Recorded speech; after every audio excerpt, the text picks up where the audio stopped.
Doctor حافظ عبدالکریم ڈیرہ غازی خان سے تعلق رکھتے ہیں۔ مرکزی جمعیت اہل حدیث پاکستان کے جنرل سیکرٹری ہیں۔ یہ 2013 میں نون لیگ کے ٹکٹ پر MNA بنے۔ شاہد خاقان عباسی کی کابینہ میں مواصلات کے وفاقی وزیر رہے اور 2018 میں پاکستان مسلم لیگ نون کے ٹکٹ پر سینیٹر منتخب ہو گئے۔ حافظ عبدالکریم نے 11 مارچ کو پریس کانفرنس کر کے الزام لگایا تھا، مجھے فون کر کے صادق سنجرانی کو ووٹ دینے کا حکم دیا جا رہا ہے۔ حافظ صاحب کے انکشاف پر مریم نواز، شاہد خاقان عباسی اور احسن اقبال نے میڈیا میں شدید احتجاج کیا تھا۔ حافظ عبدالکریم اس نعرہ مستانہ کے باوجود مشکوک لوگوں کی فہرست میں شامل تھے اور پاکستان پیپلز پارٹی ان کے ووٹ پر نظر رکھنا چاہتی تھی۔ حافظ صاحب نے اتوار 21 مارچ کو مجھ سے رابطہ کیا اور اپنی پوزیشن کلیئر کرتے ہوئے بتایا، PDM کے تمام سینیٹرز کو 12 مارچ 2 بجے کمیٹی روم نمبر 2 میں جمع کیا گیا تھا۔ ہم وہاں بیٹھے تھے، ہمیں اچانک بتایا گیا پاکستان مسلم لیگ نون کے تمام سینیٹرز اپوزیشن لیڈر میاں شہباز شریف کے چیمبر میں جمع ہو جائیں۔ ہم وہاں پہنچ گئے۔ حافظ عبدالکریم نے تصدیق کی، رانا مقبول کو اسی کمرے میں میز ٹوٹنے کی وجہ سے چوٹ لگی تھی۔ حافظ صاحب کے بقول چیمبر کے ساتھ چھوٹا کمرہ ہے، ہم سب کو کہا گیا آپ ایک ایک کر کے اس کمرے میں آ جائیں۔ ہم سب سینیٹرز باری باری اس کمرے میں جاتے تھے۔ کمرے میں پاکستان پیپلز پارٹی سندھ کے وزیر سعید غنی اور یوسف رضا گیلانی کے صاحبزادے قاسم گیلانی موجود تھے۔ ان کے پاس ہمارے ووٹوں کی فوٹو کاپیاں تھیں، ہر سینیٹر کی 2 کاپیاں تھیں، ان پر باقاعدہ سینیٹر کا نام لکھا تھا۔ میں جب ان کے پاس پہنچا تو انہوں نے میرے نام کی کاپی نکالی، میرے سامنے رکھی اور مجھے کہا، حافظ صاحب آپ نے کھانے میں اس جگہ مہر لگانی ہے۔ مہر لگانے والی جگہ پر باقاعدہ نشان لگا تھا۔ مجھے اس کے بعد بتایا گیا آپ نے ووٹ اس طرح دوہرا کرنا ہے اور پھر اس طرح باکس میں ڈال دینا ہے۔ مجھے ایک کاپی دے دی گئی اور دوسری کاپی سعید غنی اور قاسم گیلانی نے اپنے پاس رکھ لی۔ میں نے حافظ صاحب سے پوچھا کیا یہ کاپیاں اصل تھیں؟ وہ بولے نہیں، یہ ڈمی کاپیاں تھیں اور ہمیں ان کے ذریعے ووٹ دینے کا طریقہ بتایا جا رہا تھا۔ میں نے پوچھا پیپلز پارٹی کے لوگ ایک کاپی اپنے پاس کیوں رکھ رہے تھے؟ وہ ہنس کر بولے تاکہ یہ بعد ازاں ہمارے ووٹ کو کاپی کے ساتھ میچ کر کے تصدیق کر سکیں۔ ہم نے واقعی یوسف رضا گیلانی کو ووٹ دیا تھا۔ میں نے ان سے پوچھا کیا پاکستان پیپلز پارٹی کے لوگوں نے مختلف لوگوں کو مختلف جگہوں پر مہر لگانے کی ہدایت کی تھی؟ حافظ صاحب نے جواب دیا، میں زیادہ لوگوں کو نہیں جانتا، لیکن مجھے خانے میں ایک خاص جگہ پر مہر لگانے کا کہا گیا تھا۔ سینیٹر عابدہ محمد عظیم میرے ساتھ بیٹھتی ہیں، یہ بلوچستان سے تعلق رکھتی ہیں۔ مجھے انہوں نے بتایا پیپلز پارٹی نے مجھے رضا پر مہر لگانے کا کہا تھا اور میں نے رضا کے نیچے مہر لگا دی۔ میں یہ بات اپنی پارٹی کے لوگوں کے نوٹس میں لے کر آیا تو پھر پتہ چلا پیپلز پارٹی نے اس قسم کی ہدایات مختلف لوگوں کو دی تھیں۔ چنانچہ 12 مارچ کو جو بھی ہوا پاکستان پیپلز پارٹی کی مرضی سے ہوا اور یہ براہ راست اس کے ذمہ دار ہیں۔ میں نے ان سے پوچھا کیا پارٹی نے یوسف رضا گیلانی کو جان بوجھ کر ہروایا؟ حافظ صاحب کا جواب تھا، میں اس سلسلے میں حتمی طور پر کچھ نہیں کہہ سکتا، لیکن یہ حقیقت ہے مہریں پیپلز پارٹی کی مرضی سے لگی تھیں۔ ہمارے پاس 49 ووٹ تھے اور یہ سارے ووٹ یوسف رضا گیلانی ہی کو پڑے۔ میں نے ان سے پوچھا مولانا عبدالغفور حیدری کو 10 ووٹ کیوں کم پڑے؟ حافظ عبدالکریم کا جواب تھا، شاید JUI نے الیکشن کے لیے کمپین نہیں کی تھی، اور دوسرا ہم جب چیئرمین کا الیکشن ہار گئے تو شاید ارکان ڈی مورلٹائز ہو گئے اور انہوں نے مولانا عبدالغفور حیدری کو ووٹ نہیں دیا۔ میں نے ان سے حلف کی تصدیق کی، ان کا جواب تھا آپ کی یہ بات درست ہے، ہم سب نے چیئرمین کے الیکشن سے ایک رات قبل شاہد خاقان عباسی کے گھر میں حلف اٹھایا تھا کہ ہم صبح یوسف رضا گیلانی اور مولانا عبدالغفور حیدری کو ووٹ دیں گے۔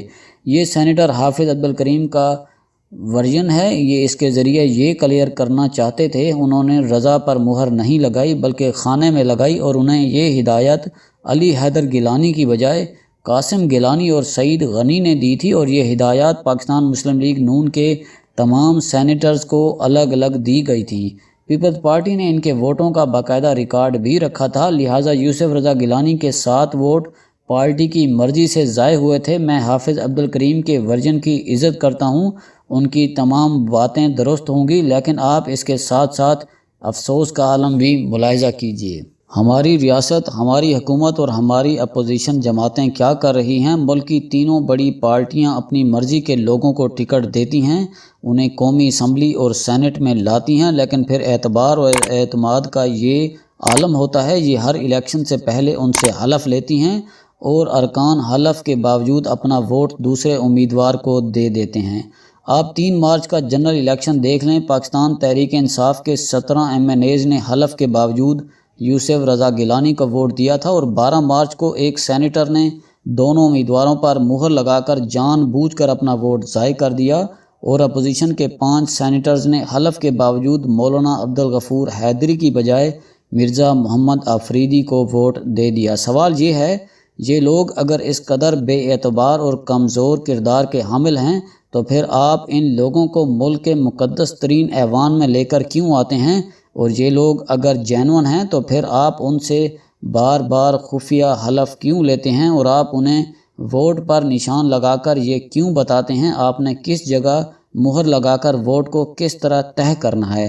آپ حکومت کو بھی دیکھ لیجئے، اس نے پچھلے 2 ماہ میں سینٹ کے الیکشن کے علاوہ کوئی کام نہیں کیا، یہ اب بھی یوسف رضا گیلانی کا راستہ روکنے کے علاوہ کچھ نہیں کر رہی۔ اور آپ ریاست کو بھی دیکھ لیجئے، یہ بھی سارا دن حکومت بچانے اور حکومت چلانے میں مصروف ہے، یہ MNA اکٹھے کر رہی ہے، سینیٹرز توڑ رہی ہے، PDM کا شیرازہ بکھیر رہی ہے، اور یہ جلسے روک اور کروا رہی ہے، لہٰذا ملک اللہ کے آسرے پر چل رہا ہے۔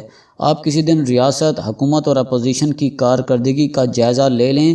دنیا 1.25 سال سے کرونا کے خلاف جنگ لڑ رہی ہے، دنیا بھر میں ویکسین کے تجربات ہو رہے تھے، لیکن ہم نے 1.25 سال میں ویکسین بنانا تو دور، ویکسین لگانے کا بندوبست بھی نہیں کیا۔